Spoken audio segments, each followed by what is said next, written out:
Goeiedag graad 12 leerders. Welkom by vandag se wiskundeles. My naam is Erika Jansen. Hierdie les word vir julle gebring deur die Noord-Kaapse Onderwysdepartement in samewerking met Bakama Research and Development. Vandag gaan ons verder met graad 12 wiskunde vraestel 1 se hersiening. Meer spesifiek, waarskynlikheid. Hierdie onderwerp tel ongeveer 15 punte in jou vraestel 2. Vraestel 1, skus. Lesdoelwitte. Wat gaan ons met hierdie les probeer bereik? Teen die einde van hierdie les is ons nou al bykans deur vraestel 1 en jy behoort nou heeltemal op hoogte te wees van die struktuur van vraestel 1 en dan ook meer spesifiek op hoogte te wees van waarskynlikheid. Kom ons kyk nou verder. 'n bietjie eksamenwenke. Wanneer ons na waarskynlikheid kyk, moet ons eerstens weet hoe belangrik is hierdie onderwerp vir ons vraestel 1. Dit is nie 'n groot deel van vraestel 1 nie, maar tog 'n deel waarin jy lekker punte kan opmaak.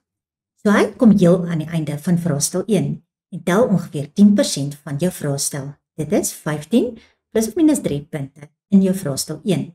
En dit is dan gewoonlik vraag 10 en vraag 11.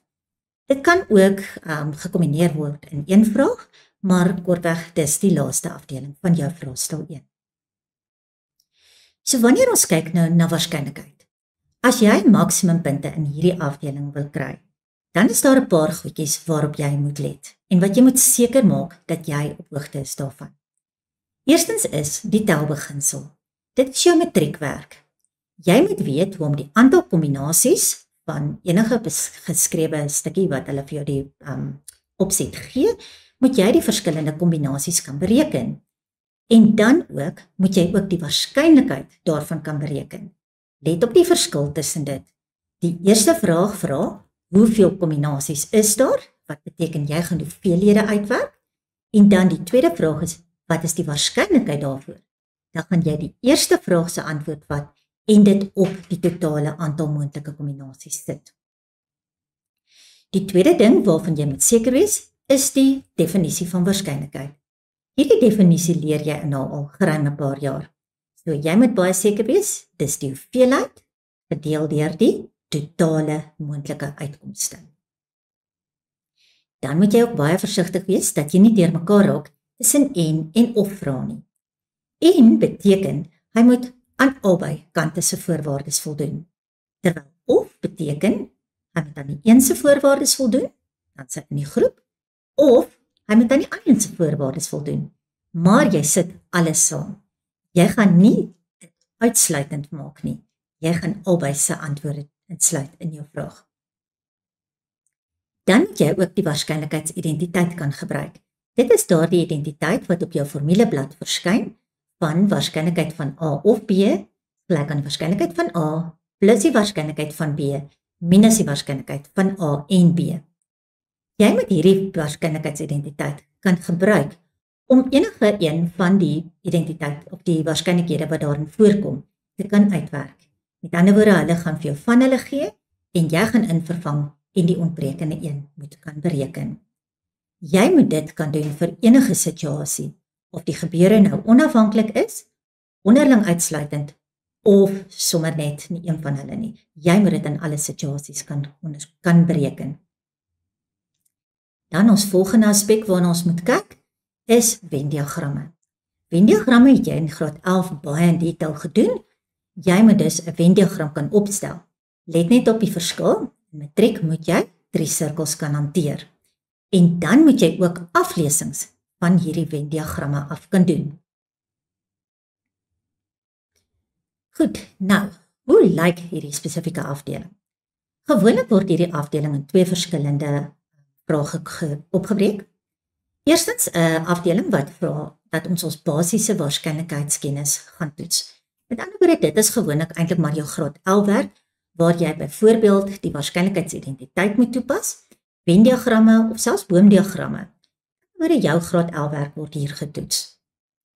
Dan die tweede afdeling is dan gewoonlik jou matriekvraag. En dit is waar ons die telbeginsel en die toepassing daarvan om kombinasies en waarskynlikhede uit te werk, waar ons dit dan gaan bereken.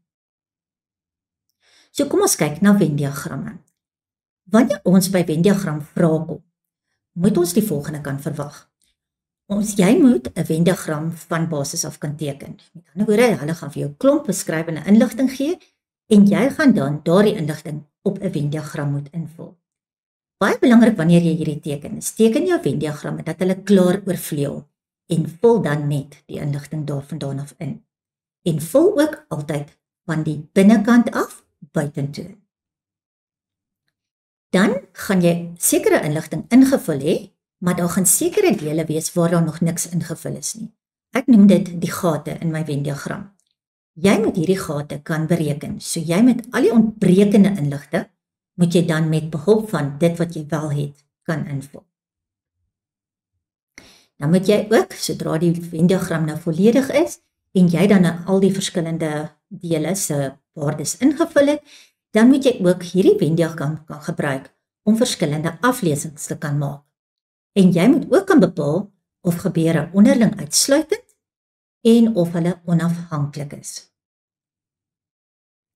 Dan moet jy ook algemene waarskynlikheidsberekeninge kan doen op 'n Venn-diagram, soos byvoorbeeld jy moet kan aflees waar is die N-gedeelte waar die gebeurtenisse oorvleuel en jy moet byvoorbeeld kan aflees waar is daar 2 gebeurtenisse wat oorvleuel of 3 gebeurtenisse.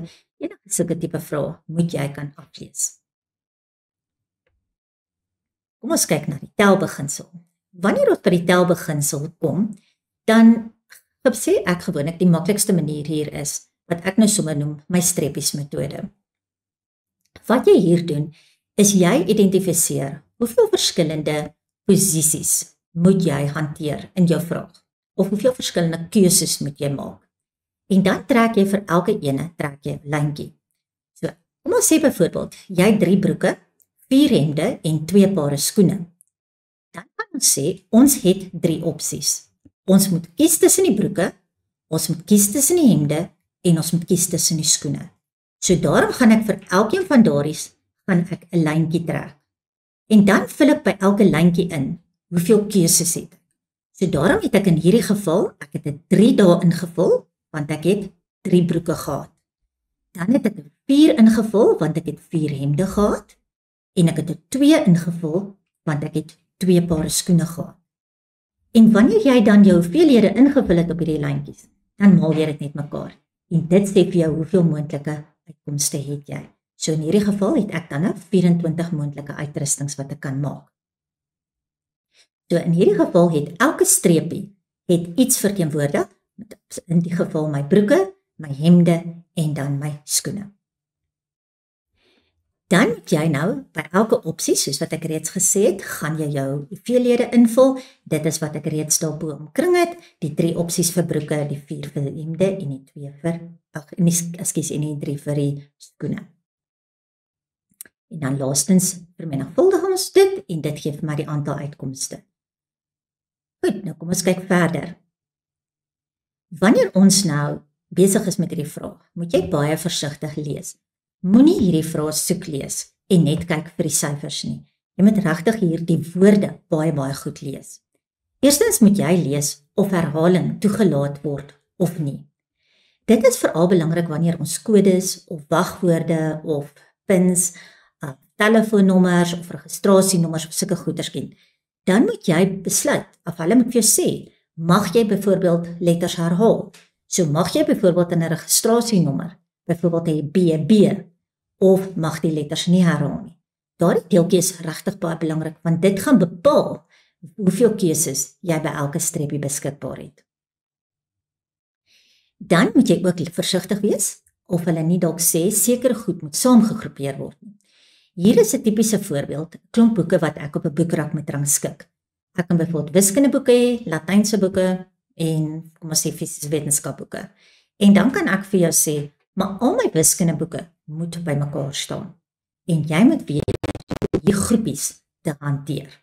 Die groepie word dan as 'n eenheid gehanteer en dan werk jy jou hoeveelheid kombinasies uit met die groepie as 'n eenheid. En dan daarna sê jy goed, maar maal ook met die groepie se inhoud wat ook dan nou nog op sy eie kan gesorteer word. Nou, as hulle vra vir die waarskynlikheid, dan gaan ons nie net die aantal kombinasies skryf nie. Ons gaan dan ook die waarskynlikheidsformule gebruik en die aantal moontlike kombinasies op die totale aantal moontlike kombinasies sit. Daardie totale aantal kombinasies is die hoeveelheid kombinasies wat ek kan kry, sonder dat daar enige beperkings opgestel kan word. Goed, nou het ons 'n tipe van 'n lysie waar iets of julle saamgestel, waarop julle nou kan gaan afmerk. Is jy in beheer van elkeen van hierdie verskillende afdelings? So kom ons hardloop gou-gou deur dit. Eerstens, die gebruik van Venn-diagramme. Om waarskynlikheidsprobleme op te los, onthou, jy moet hulle ook kan teken. En dan moet jy die formules kan aflees vir enige van 1, 2 of 3 gebeure, en dit is binne 'n bepaalde steekproefruimte. Jou hoeveelheid van jou steekproefruimte is altyd die totaal wat jy gaan gebruik wanneer jy die waarskynlikheidsformule toepas. Dan die gebruik van die identiteit, dit is daai waarskynlikheid A of B wat op jou formuleblad is. Dan moet jy ook kan bepaal of 2 gebeurtenisse onderling uitsluitend is. Onthou, onderling uitsluitend beteken as ek 'n Venn-diagram teken, dan mag daar geen gemeenskaplike elemente daarbinne wees nie. So die waarskynlikheid dat hy in A en B is, daardie binneste gedeeltetjie moet dan nou leeg wees. Jy kan ook hierso sê die aantal in A en B is gelyk aan 0. Pas op net, moenie hier sê dat die sirkels oorvleuel nie. Dit het niks met die sirkels self te doen nie. Die sirkels is net 'n manier om die versamelings voor te stel. Dit gaan daaroor, daar is geen gemeenskaplike elemente nie. Dan die volgende ene, jy moet bepaal of gebeurtenisse komplementêr en onderling uitsluitend is. Nou, onderling komplementêr is wanneer gebeurtenisse onderling uitsluitend is, so daardie voorwaarde wat ons daar bo het, daardie enetjie, hy moet geld, en dan moet die gebeurtenisse ook uitputtend wees. Wat beteken uitputtend? As ek weer eens 'n Venn-diagrammetjie ondergou vir julle teken, uitputtend beteken, ek moet net elemente hê, daarso waar ek nou ingekleur het, is al plek waar ek elemente mag hê. Hier buite mag daar niks wees nie. Daar waar ek die vraagtekentjies gesit het, daar mag niks wees nie. Ek leer sommer vir my kinders, my yskas se inhoud is uitgeput as al die kos op die borde was. So daar mag niks buite wees nie. Dis uitgeput. Uitputtende gebeurtenisse. En dan komplementêre gebeurtenisse is as daardie onderling uitsluitend geldig is en hierdie uitputtend. Jy kan dalk net vir jouself daarby skryf. Daardie is uitputtende gebeurtenisse. So om komplementêr te wees, moet hy dan beide uitputtend en ook onderling uitsluitend wees. Dan kan ons sê die gebeurtenisse is komplementêr. In daardie geval, as ek byvoorbeeld die waarskynlikheid van B wil kry, dan gaan dit die waarskynlikheid wees dat hy nie in A is nie. As ek komplementêre gebeurtenisse ook vir jou gou-gou kan voorstel hierso, onthou nou, ek het gesê, hy moet onderling uitsluitend wees, so daar in die middel mag daar niks wees nie, en dan mag ook buite niks wees nie. So binne, heel in die middel mag daar niks wees nie, en hier mag ook niks wees nie. So, die enigste plek waar daar iets mag wees, is in daardie 2 gedeeltetjies wat ek oopgelos het. En as ek dan die waarskynlikheid van B wil kry, dan oorvleuel hy niks met A nie, so ek kan dan net sê, dit is die waarskynlikheid dat hy nie in A is nie. Of 1 minus waarskynlikheid van A. Verder moet ons kan onderskei tussen afhanklike en onafhanklike gebeurtenisse. Onthou, wanneer jy afhanklike gebeurtenisse het, dan kan jy die produkreël toepas. Dis wat ons by punt 6 daar gesit het. Dis die waarskynlikheid van A en B is gelyk aan die waarskynlikheid van A maal met die waarskynlikheid van B. Onthou net, hierdie formule is nie op jou formuleblad nie, so jy moet sorg dat jy hom ken. Dan, waar dit ook inkom, so nou en dan, vra hulle ook 'n boomdiagram. En onthou, by 'n boomdiagram is onafhanklike gebeurtenisse, tipies daardie voorbeeld waar ek vir jou sê, ek het 'n sak met balle, en ek trek 'n bal uit die sak uit, en ek sit hom weer terug in die sak. Die tweede keer wat ek trek, dan lyk my sak mos presies soos met die eerste trek. So die eerste trek se uitkoms gaan nie die tweede trek beïnvloed nie. Dis onafhanklike gebeurtenisse wanneer ons kyk na boomdiagramme. Afhanklike gebeurtenisse is wanneer ek die eerste trek doen, ek trek 'n spesifieke bal uit die sak uit en ek plaas hom nie terug nie. As ek hom nou nie terugplaas nie, dan hang dit af watter bal ek daar getrek het, van wat is oor in my sak. En dit gaan elke slag verskil afhangende van wat ek met my eerste trek gedoen het. So dis dan afhanklike gebeurtenisse. Ietsie wat jy net vir jouself ook 'n nota asseblief moet bymaak, is as ons vir jou die vraagie vra, is twee gebeurtenisse onafhanklik? Dan moet jy nou met hierdie reël, hierdie produkreël werk.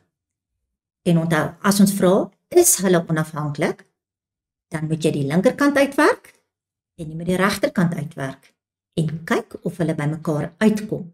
Jy kan nie dan sê hierdie reël is waar nie, want hulle vra vir jou om te bewys hy is onafhanklik of te bepaal of hy onafhanklik is.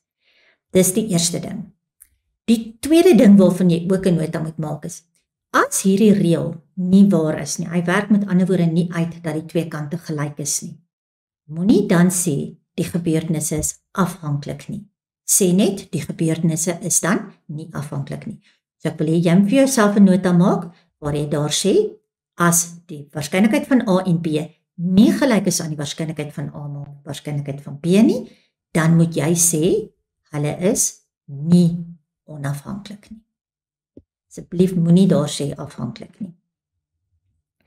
Dan verder, bepaal die waarskynlikheid waar A en B onderling uitsluitend is, onthou dis waar hulle geen gemeenskaplike elemente het nie. Dan by punt 8, jy moet boomdiagramme kan gebruik.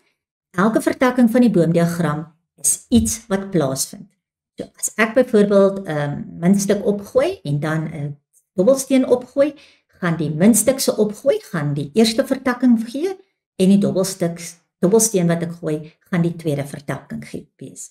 Of omgekeerd, watter een hulle ook al eerste gesê het. Maar kortweg, elke aksie wat jy doen, is 'n vertakking op jou boomdiagram. En dan laastens, gebruik twee-rigting tabelle om waarskynlikheidsprobleme op te los. Hierdie word gewoonlik gebruik in samewerking met onafhanklikheid. Hulle vra maar gewoonlik met 'n twee-rigting tabel of die gebeurtenisse onafhanklik is of nie. Goed, dan beweeg ons aan na die graad 12 werk. Dis nou die fundamentele telbeginsel. Algeheel, jy moet weet, as ek byvoorbeeld verskillende objekte op 'n rangskik, kom ons sê byvoorbeeld ek het 'n groep van 5 mense, ek wil hulle rangskik vir 'n foto en ek vra vir jou hoeveel verskillende maniere kan ek hulle rangskik. Dan digitale kodes, getalle, registrasienommers, wagwoorde, enige sulke tipe van goedertjies moet jy kan doen. En onthou, die desimale getallestelsel bestaan uit 10 syfers. So wanneer ek vir jou byvoorbeeld sê die eerste posisie met 'n syfer wees, onthou dan dat jy 10 syfers beskikbaar, nie net 9 nie. Dan groeperings, dit is waar ons byvoorbeeld sê die wiskundeboeke moet almal bymekaar staan op 'n boekrak, dan maak jy groepies daarvan. Dan woordrangskikkings, dit is waar ons vir jou 'n woord gee, soos 'n lekker woord wat ek byvoorbeeld gereeld vir my kinders gee is parallelogram. En dan vra ek vir jou, hoeveel unieke kombinasies kan ek met die letters van daardie woord vorm? Dan gaan jy tel hoeveel letters is daar in daardie woord, en dit gaan soveel fakulteit wees, maar dan moet jy besef, as van die letters herhaal, dan moet jy deel deur elke herhaling se hoeveelheid tot 'n fakulteit. Dan rangskikkings met beperkings, so ek het byvoorbeeld 7 mense, ek wil hulle rangskik op 4 stoele, maar kan net 4 op 'n slag rangskik.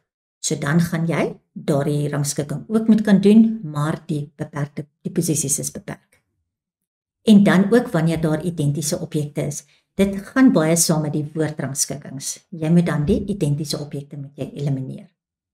Want onthou as ek die woord I het, en ek ruil die E en die I om, of die E en die E, die eerste E en die laaste E, as ek hulle omruil, bly dit nog steeds dieselfde. So dit is nie 'n unieke woord nie. So daarom moet jy waar daar gevalle is waar hulle herhaal, moet jy dit elimineer. En dan laastens moet jy die waarskynlikheid, die telbeginsel kan toepas om nie net al daardie voriges die hoeveelhede uit te werk nie, maar nou ook die waarskynlikheid daarmee te kan uitwerk. Nou eksamenwenke waar ons spesifiek na vrae en vraestelle gaan kyk. Kom ons kyk 'n bietjie. Eerste ene waar ons gaan werk is die DBE se November 2021 vraestel en daar gaan ons kyk na vraag 12. Hulle begin hier met 'n tipiese vraag waar hulle die waarskynlikhede vir my gee. Wanneer jy hierdie tipe vraag sien, waar hulle net waarskynlikhede lys, gewoonlik kan jy hier jou identiteit wat op jou formuleblad is, kan jy gaan toepas. Maar moenie vergeet hier, dat niks en niemand het jou gekeer om ook 'n Venn-diagram hier te teken nie. En ek vind dat baie kinders verstaan dit baie makliker as ons net die Venn-diagram ook hier teken. So as hulle vir jou goedjies gee en jy vat die identiteit en jy sien maar dit wat hulle gee is nie heeltemal direk op identiteit dat jy hom net kan invul nie. Gaan teken dan gerus vir jou Venn-diagram. Jy gaan nie punte daarvoor kry nie want dit word nie spesifiek gevra nie, maar dit is regtig 'n handige hulpmiddel. So eerste vraag hier vra hulle vir my, is A en B onderling uitsluitend en ek moet dit motiveer? En dan vra hulle vir my 2 waarskynlikhede wat ek moet gaan aflees. So kom ons kyk. Ons het begin met waarskynlikheid van A en B is 0,3. Nou onderling uitsluitend beteken my A en my B moet gelyk wees aan 0. Maar as ek hierso kyk, sê hulle vir my waarskynlikheid van my A en B is 0,3. So is hy onderling uitsluitend? Nee, hy is nie. En jou motivering is dan altyd dat die waarskynlikheid van A en B is nie gelyk aan 0 nie. Want onthou, om onderling uitsluitend te wees, moet hy gelyk wees aan 0. Dan vra hulle die waarskynlikheid dat hy net in A is. Nou, as ons gaan kyk, daai waarskynlikheid dat hy net in A is. Ons het die waarskynlikheid dat hy in A en B is. Daardie enetjie het ons. En sodra hulle daai woord onafhanklike gebeure vir my sit, dis hoekom ek geweet het, ek moet met hierdie formule werk, want hulle het my gesê, dis onafhanklike gebeurtenisse. So jy gaan skryf jou formule neer, jy het die en gedeelte, maar nou moet jy bietjie oppas hierso. Dis nou hier waar ek vir jou Venn-diagram gaan teken. Kom ons vul hom gou daar uit.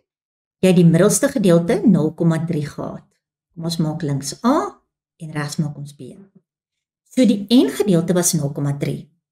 Maar toe het hulle vir my die net B gedeelte gegee. So dit is daardie gedeeltetjie daarso. So 0,2 is nie die hele B nie, dis net die gedeelte wat hy dan nou uitsluitlik in B is. So as ons nou gaan kyk na die onafhanklike aspek, dan het ons die en gedeelte. Ons weet nog nie wat is die waarskynlikheid van A in geheel nie, want ek kort nog daardie stuk daar.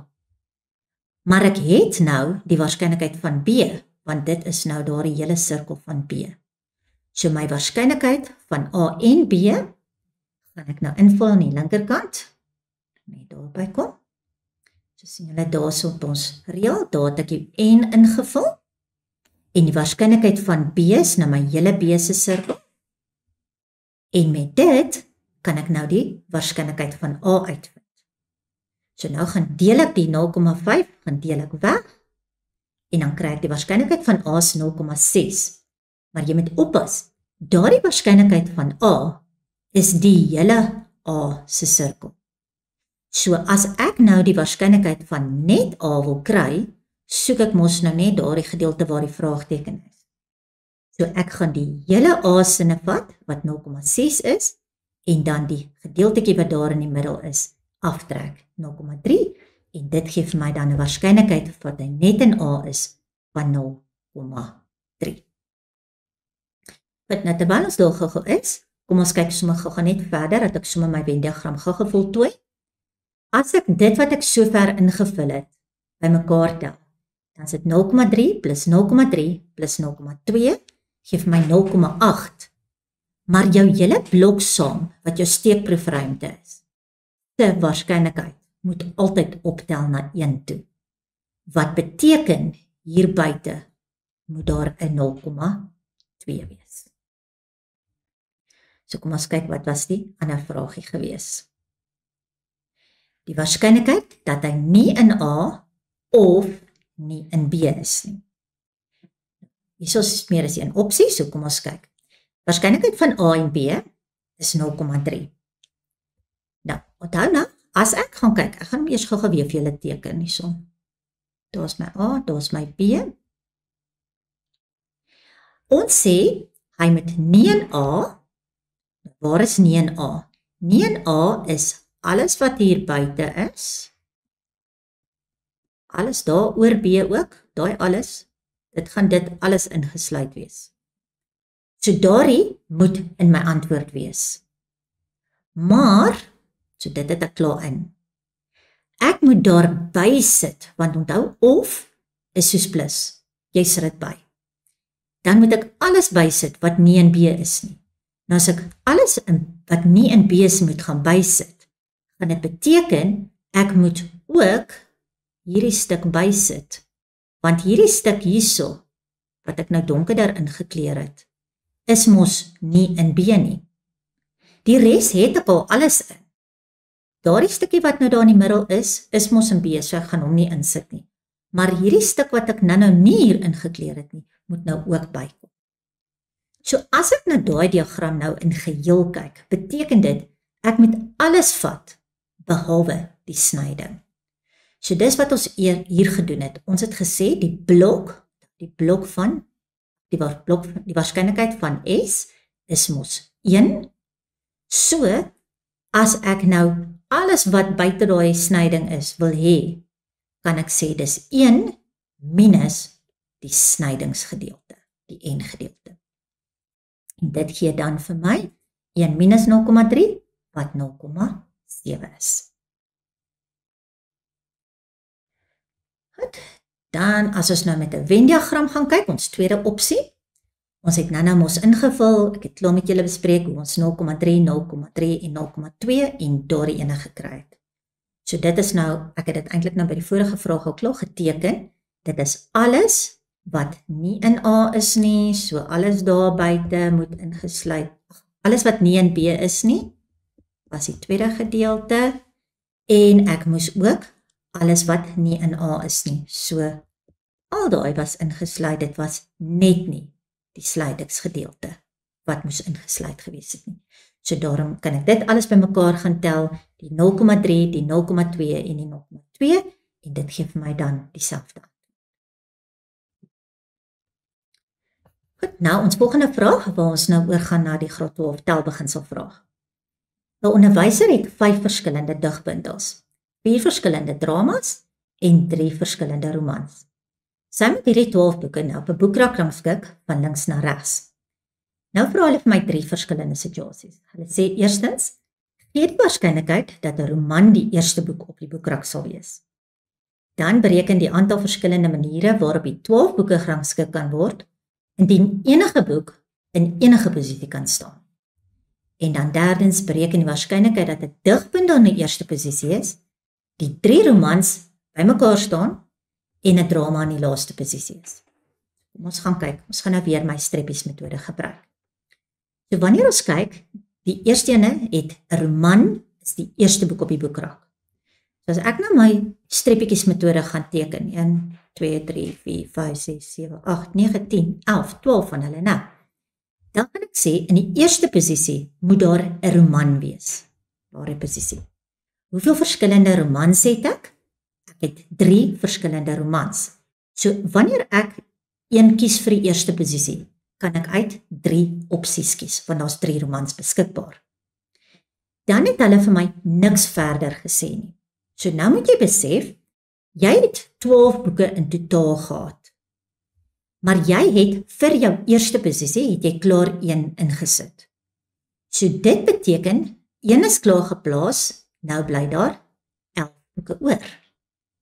As ek dit lang manier sou uitskryf, dan beteken dit, in die volgende posisie, kan ek uit 11 boeke kies. Dan uit 10, dan uit 9, 8, en so gaan jy aan, tot by die laaste posisie, waar jy net 1 boek oor het. Nou hierdie laaste gedeelte, waar ek nou van 11 af, afwaarts met al die natuurlike getalle vermenigvuldig, skryf ons kortpad net as 11 fakulteit. So 11 fakulteit beteken vir jy maal van 11 af, maal 10, maal 9, maal 8 tot en met 1. So my aantal kombinasies, sien julle daar's weer my streppies metode, wat as ek nou alles ingevul het, het ek dit met mekaar gemaal. Maar dit gee net vir my die boonste gedeelte van my berekening. Hulle het gevra vir die waarskynlikheid. So nou moet ek onder die totale aantal moontlike kombinasies gaan invul. En dit is die hoeveelheid kombinasies wat jy gaan kry sonder enige spesifikasies. So hoeveel boeke was daar in totaal? 12 boeke. So dis net 12 fakulteit. Want dan kan enige boek op enige plek staan. En dit, as jy dit dan met jou sakrekenaar gaan uitwerk, wat ek sommer sal aanraai in hierdie geval, dan 11 fakulteit, die fakulteittekentjie is op jou sakrekenaar, maak seker dat jy hom kan gebruik, want jy wil nie elke slag sit en die hele ry intik nie. En dit gee dan vir my die waarskynlikheid dat 'n roman in die eerste posisie staan, is 'n kwart. Alle waarskynlikheidsantwoorde kan jy in breekvorm, desimaal of in persentasie gee. Maar meeste van die tyd, omdat ons 'n formule het wat klaar 'n breek is, los ons dit sommer in breekvorm. Nou die tweede ene, vra net die aantal verskillende maniere wat ek die boeke kan rangskik, as enigeen op enige plek kan staan. Nou, eintlik is hierdie herhaling van 'n deel van vraag 1, want dit is net daai tweede gedeelte hoe ons die noemer gekry het. Dit was 12 fakulteit. Weereens, as ek my streppies gaan hê, eerste posisie kan ek kies uit 12, dan tweede posisie net uit 11, want ek het 1 klaar geplaas, dan 10, en so gaan dit aan, tot en met 1. En dit is dan 12 fakulteit wat door die groot getal vir my gee. 479.1600. Nou die laaste enetjie is lekker interessant. By hierdie enetjie, ek gaan hom weer eens my streppietjies doen. Hulle het in die eerste posisie, sê hulle vir my, daar moet 'n digbundel wees. So nou gaan kyk jy het 5 digbundels. Wat beteken in die eerste posisie kan ek kies uit 5 moontlike opsies. Dan sê hulle vir my, ek gaan net eers die middelste gedeeltetjie verbygaan. In die laaste posisie moet 'n drama wees. So in posisie 12 moet daar 'n drama wees. Hoeveel dramas is daar? 4. So ek kan daar kies uit 4 verskillende opsies. Maar in hierdie middelste gedeelte is hier nou 10 verskillende posisies. 1, 2, 3, 4, 5, 6, 7, 8, 9, 10 posisies. In hierdie 10 posisies het hulle nou nog 'n verdere spesifikasie. Hulle sê vir my die 3 romans moet langs mekaar staan. Nou, in die begin het hulle vir ons gesê, hoeveel romans was daar? Daar sê 3 romans. So die 3 romans vorm hier 'n groepie. So ek skryf nou vir myself, wat is oor vir hierdie middelste gedeelte?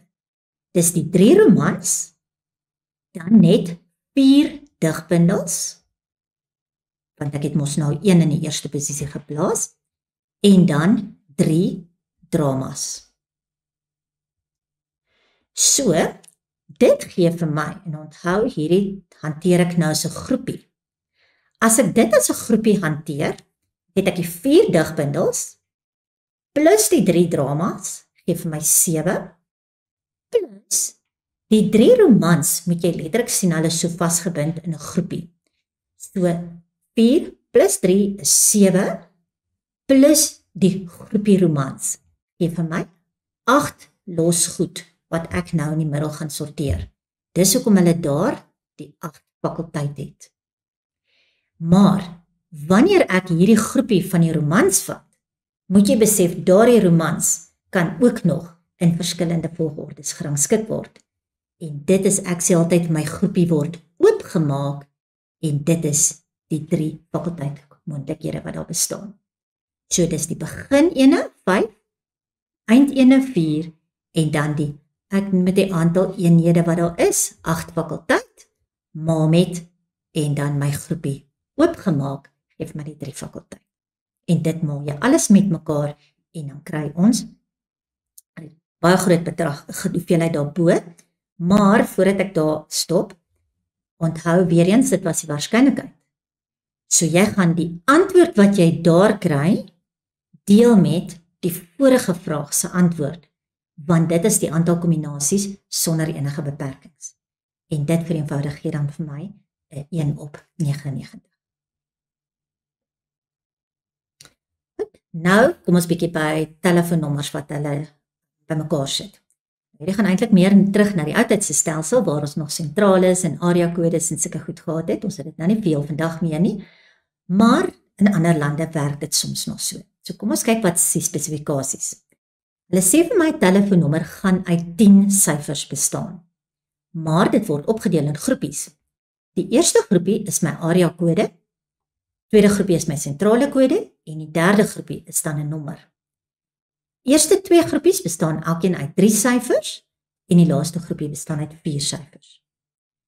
Baie belangrik hierso, syfers mag herhaal word. Nou vra hulle vir my, hoeveel moontlike 10-syfer telefoonnommers kan gevorm word? As ek nou gaan kyk na my opsies, en ek trek weer my streepietjies, ek gaan hierso 1, 2, 3 teken, daar 1, 2, 3 en daar 1, 2, 3, 4. Ek weet dit lyk baie primitief, maar hierdie werk vir my regtig baie goed en dit is hoe ek nooit die mekaar raak nie. So ek doen dit maar nog altyd op hierdie manier. As ons kyk na die area kode, in die eerste posisie kan jy mos enige syfer insit. Hulle het niks verder gespesifiseer nie. So hoeveel syfers het ons beskikbaar? 0 tot 9 beteken ek het 10 syfers daar beskikbaar. Wanneer ek aanbeweeg na die tweede posisie toe, het ek nog steeds 10 syfers beskikbaar, want hulle het nie gesê die goed mag nie herhaal nie. So in die tweede posisie gaan dit ook 10 en so gaan dit aangaan. En elke posisie gaan ek 10 moontlike opsies hê. En dis waar hulle aan die 10 tot die mag 10 gekom het, wat dan daardie groot syfer gee. Goed, nou begin hulle beperkings stel. Hier moet jy net baie versigtig lees en seker maak dat jy al die beperkings inbring. So hulle sê vir my die area kode moet 3 syfers wees. Dit het ons nou klaar. Maar hulle sê die eerste syfer kan nie 'n 0 of 'n 1 wees nie. Goed. By die sentrale kode moet dit weer eens 3 syfers wees, maar die eerste 2 syfers kan nie 'n 0 of 'n 1 wees nie. En dan by die nommer moet dit 4 syfers wees en die eerste syfer moet 'n 0 of 'n 1 wees. So kom ons kyk nou hoeveel geldige kombinasies kan ons opmaak. As ons kyk na ons streepies, kom ons maak weer 1, 2, 3, 1, 2, 3 en 1, 2, 3, 4. Die eerste enetjie, die eerste 3 syfertjies is my area kode, maar die eerste syfer kan nie 0 of 1 wees nie. So as ek voorheen 10 verskillende syfers beskikbaar gehad het, is 0 nou geëlimineer, 1 is ook geëlimineer. So nou het ek net 8 opsies daar. Dan, by die tweede en die derde posisie het hulle niks verder gesê nie, en hulle het ook nog nie gesê dat die syfers mag nie herhaal. So my tweede en my derde posisie gaan ek nog steeds 10 syfers beskikbaar hê. Wanneer ek by die sentrale kode kom, dan het hulle gesê die eerste 2 syfers kan nie 0 of 1 wees nie. So daardie ene en daardie ene gaan net 8 beskikbare syfers hê, maar die derde een gaan weer 10 wees. En so gaan ons aan na die laaste ene toe. By die nommer moet die eerste syfer moet 'n 0 of 'n 1 wees. So by my eerste syfer daar het ek net 2 keuses, of 'n 0 of 'n 1. En al 3 die ander posisies gaan 'n 10 wees. So dit is dan al daardie posisies wat ek dan opgevul het en dit gee dan vir my 1024 000 000. Dit is die aantal moontlike geldige telefoonnommers. Julle hier was weer hoeveel. So hierdie keer het hulle nie gevra vir die waarskynlikheid nie, maar vir die hoeveelheid. Dan by die volgende ene vra hulle bepaal die waarskynlikheid. Goed, so ek gaan daardie hoeveelheid van die vorige van die eerste vraag gebruik. En ek moet nou die waarskynlikheid uitvind wat 'n telefoonnommer 'n geldige telefoonnommer sal wees. So ek gaan my aantal kombinasies wat ek in die vorige vraag uitgewerk het, net op daardie totaal sit. En dit gee dan vir my 'n waarskynlikheid van 0,1024. Goed, nou het ons vir Harry wat na 'n teikenbord toe spyle skiet. Hy het 'n 50% kans om kolskoot te skiet met elke poging.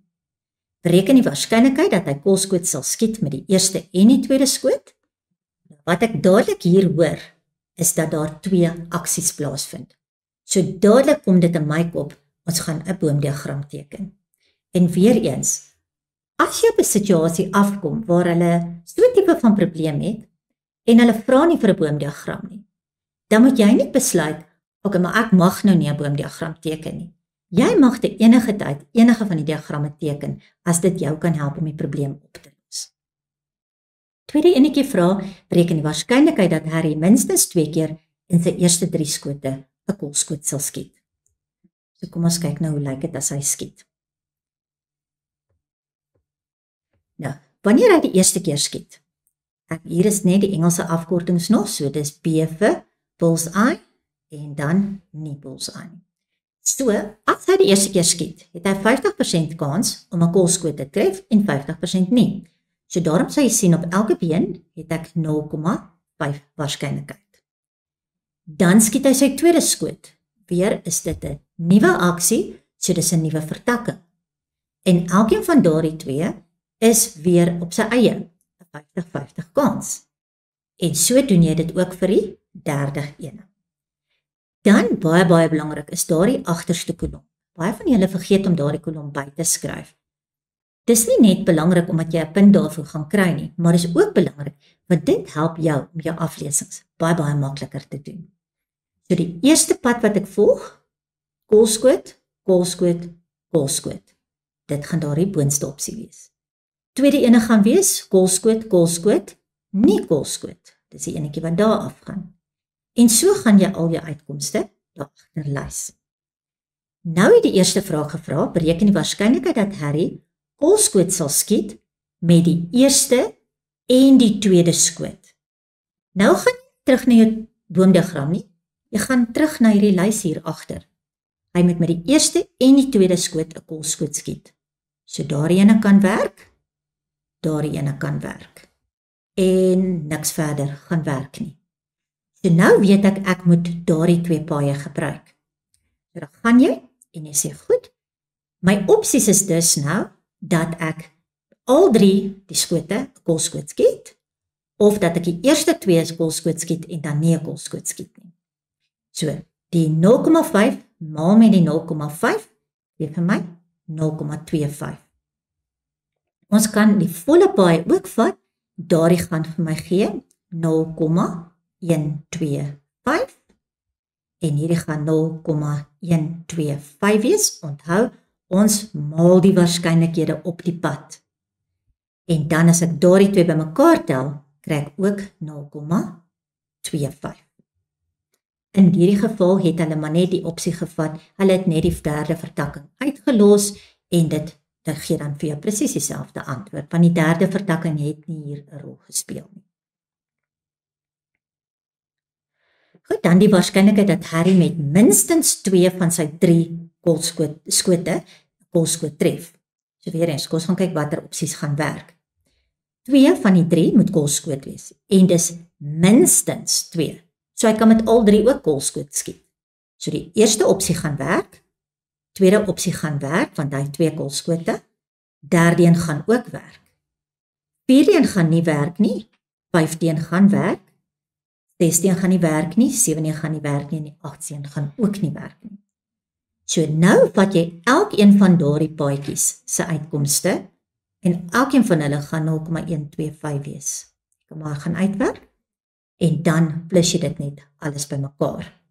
So dis dan daai 4 maal 0,125 en dit gee vir jou 0,5.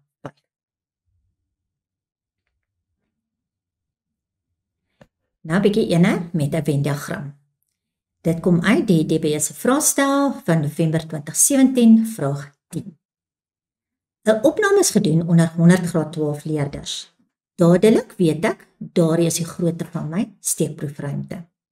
Dit gaan oor Instagram, Twitter en WhatsApp, so daar's my 3 sirkels, en dan gee hulle vir my 'n lys van goed waaraan ons alles moet voldoen. 8 gebruik al 3, so dadelik weet ek, dit is daardie middelste gedeelte waar al 3 die sirkels oorvleuel. 12 gebruik Instagram en Twitter, 5 gebruik Twitter en WhatsApp, maar nie Instagram nie, X gebruik Instagram en WhatsApp, maar nie Twitter nie. Hierdie is baie belangrik, want dit sê vir jou waar jy jou X moet invul. 61 gebruik Instagram, 19 gebruik Twitter, 73 gebruik WhatsApp. Hierdie 3 moet jy weer baie oppas voor. As hulle vir jou sulke stellings maak, 1 gebruik dit, dan verwys dit na die volle sirkel. So ons skryf dit gewoonlik buite die sirkeltjie, dat ons net weet, dit is die totaal van die sirkel. En dan 14 gebruik nie een van die toepassings nie. Dan moet jy die Venn-diagram teken, en jy moet X vir ons gaan uitwerk. So kom ons gaan teken. As ons sirkeltjies het, kom ons kyk waar het hulle alles vandaan gekry. 8 gebruik al 3. Dis daardie middelste gedeelte, want al 3 die sirkels oorvleuel op daardie punt. Dan merk jy af, ek het hom gebruik. Dan sê hulle 12 gebruik Instagram en Twitter. Onthou nou, hulle sê nou niks van WhatsApp nie. Soos Instagram en Twitter is die 2 boonste sirkels, hulle oorvleuel in geheel daai hele deel. So daardie hele gedeelte moet 12 wees. Maar ek het klaar 8 in die middel gesit, so dis hoekom hulle daardie gedeeltetjie 4 ingesit het. Merk hom af. 5 gebruik Twitter en WhatsApp, maar nie Instagram nie. So in hierdie geval is dit weer waar Twitter en WhatsApp oorvleuel, maar hulle sê vir jou, dis nie Instagram nie. So dis hoekom ons hom direk daar kan insit. So jy moet baie mooi op die verskil in bewoording tussen hierdie ene en die een net voor hom. Maak seker jy weet wat die verskil is tussen hulle. Dan X gebruik Instagram en WhatsApp, maar nie Twitter. So Instagram en WhatsApp is nou weer waar hulle in geheel oorvleuel, maar hulle sluit klaar vir ons Twitter uit. So hulle die 8 klaar uitgesluit en hierdie gedeelte moet dan X wees. Om afmerk. Dan sê hulle 61 gebruik Instagram. So daardie 61 mag jy vir jouself hier agter in hakkies skryf. Dan gaan nou terugkom na daardie stukkie toe. 19 gebruik Twitter. Skryf hom daar agter vir jou in hakkies. Moet in hakkies wees, want anders gaan jy hom dalk verwar met dit wat buite is, né? En 73 gebruik WhatsApp. So ek skryf hier in hakkies 73. Dan 14 gebruik nie 1 nie. Dis hier die buitenste gedeeltetjie. Nou het ek nog 3 stukke wat ek nog nie ingevul het nie. Die maklikste een is daardie een daar by Twitter. Ek weet die Twitter sirkel in geheel moet 19 in hê. Ek het klaar 4 daarso en 8 daar, dit gee vir my 12, plus die 5 hier, gee vir my 17. So, om 19 in die volle sirkel te hê, weet ek daardie moet 2 wees. Dan, om hierdie gedeelte hier te kry, gaan ek vir myself sê, in die volle sirkel het ek 61 gehad. Minus die 4, minus die 8, en minus X, gaan vir my daardie gedeelte gee. En dit werk uit na 49 min X. Ondersteun by WhatsApp was 73 in totaal, minus die 8, minus die 5, minus die X. En dis waar hulle aan 60 min X gekom het. So nou is jou Venn-diagram, alles is al ingevul. Maar nou moet jy nog gaan oplos vir X. Wat weet jy? Die een ding wat jy nog nie gebruik het nie, is daardie NS is gelyk aan 100. En alles wat binne in jou steekproefruimte is, moet nou optel na daardie 100 toe. En ons gaan daardie feit gebruik om ons X op te los. So kom ons skryf ons hele vergelyking neer. Al daardie goedjies bymekaar getel, dis nou maar net al hierdie verskillende goedjies wat ek hier ingevul het, tel bymekaar en gee vir my 100. En dan los jy net op vir jou X en jy kry X is 42. Dan kan jy gaan en jy kan terugvervang op jou sketsie, daar so 42, en 49 minus 42 is dan 7 vir daai deel, en 60 min 42 is 18 vir hierdie deel. Baie belangrik, moet asseblief nie hierdie 60 min X en die X en die 49 min X nou gaan staan en doodtrek nie. Want onthou in jou vorige vraag, het jy punte gekry vir die feit dat daai X daar gestaan het. So as jy nou gaan en jy trek dit alles dood, dan gaan die merker nie vir jou punte kan gee vir die vorige vraag nie. So los dit net so, druk nou net in en werk net die waardes van elke deel uit. Goed, nou die volgende vraag vra, bereken die waarskynlikheid dat 'n ewe kanse gekose leerder net een van die toepassings gebruik. So kom ons kyk watter dele is nou van toepassing. As ek deur my Venn-diagram gaan, die gedeeltes wat buite is, gebruik mos nie een van die 3 nie. So ek gaan nie die 14 gebruik nie, hy's uit. Dan kyk ek na die heel binneste gedeelte, is waar al 3 die sirkels oorvleuel, so hy gebruik al 3. Hy's ook uit. Die gedeelte waar daai 4 is in Instagram en Twitter, so hy gebruik 2 toepassings, so hy's ook uit. So, net so is die 42 uit en ook die 5. So, al wat ek gaan gebruik is daardie 7 wat net Instagram gebruik, die 2 wat net Twitter gebruik en die 18 wat net WhatsApp gebruik. En dan ook onthou dis 'n waarskynlikheid. So ek gaan dit op die totaal moet sit. So dis die 7 plus die 2 plus die 18 gedeel deur die totaal wat ek daar bo op my diagram kry en dit gee vir my dan 0,27. So die waarskynlikheid dat hy een toepassing gebruik is 0,27. Nou, die volgende enetjie is nou graad 12, bietjie met die telbeginsel en hier het ons 'n kodestelsel waarmee 'n maatskappy sy kliënte identifiseer. Elke kode bestaan uit 2 letters en 'n aantal syfers. My kinders het hier geskrik omdat hier nie presies gesê is hoeveel syfers nie. So die kern van die ding is dat daar is altyd 2 letters in die begin, maar die aantal syfers in die agterkant kan varieer. Ons lees bietjie verder. Mens lees nie net die begin en dan raak 'n mens paniekerig en dink jy kan hierdie ding doen nie. Kom ons lees verder. Die letters word gekies uit A, D, R, S en U. So daar's net 5 verskillende letters wat ons mag gebruik. En hierdie letters mag herhaal. So daai deel is belangrik. Die syfers 0 tot 9 word gebruik, maar die syfers mag nie herhaal nie.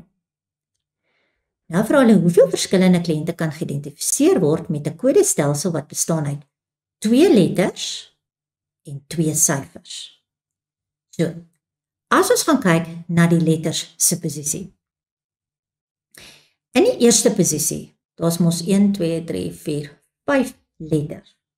So in die eerste posisie kan ek kies uit 5 letters. Tweede posisie, sê hulle vir my die letters mag herhaal. So ek het nog steeds al 5 my letters beskikbaar vir my tweede keuse. Daarom is dit ook 5. Dan sodra ek by die syfers kom. In die eerste posisie kan ek kies uit 10 syfers, maar in die tweede posisie het ek nou al klaar 1 syfer gebruik. So kom ons sê ek het byvoorbeeld 'n 4 klaar gebruik. Dan is die 4 nie meer beskikbaar nie want my syfers mag nie herhaal nie. So dan het ek 1 syfer minder beskikbaar en dis hoekom hulle daar 'n 9 het. En dit gee vir my 2250 moontlike kliënte wat ons kan identifiseer. Nou goed, wat gaan ons in die volgende les na kyk? In die volgende les gaan ons bietjie na vraestel 2 se eerste onderwerp kyk en dit is statistiek. En daarmee het ons die einde van vandag se les bereik.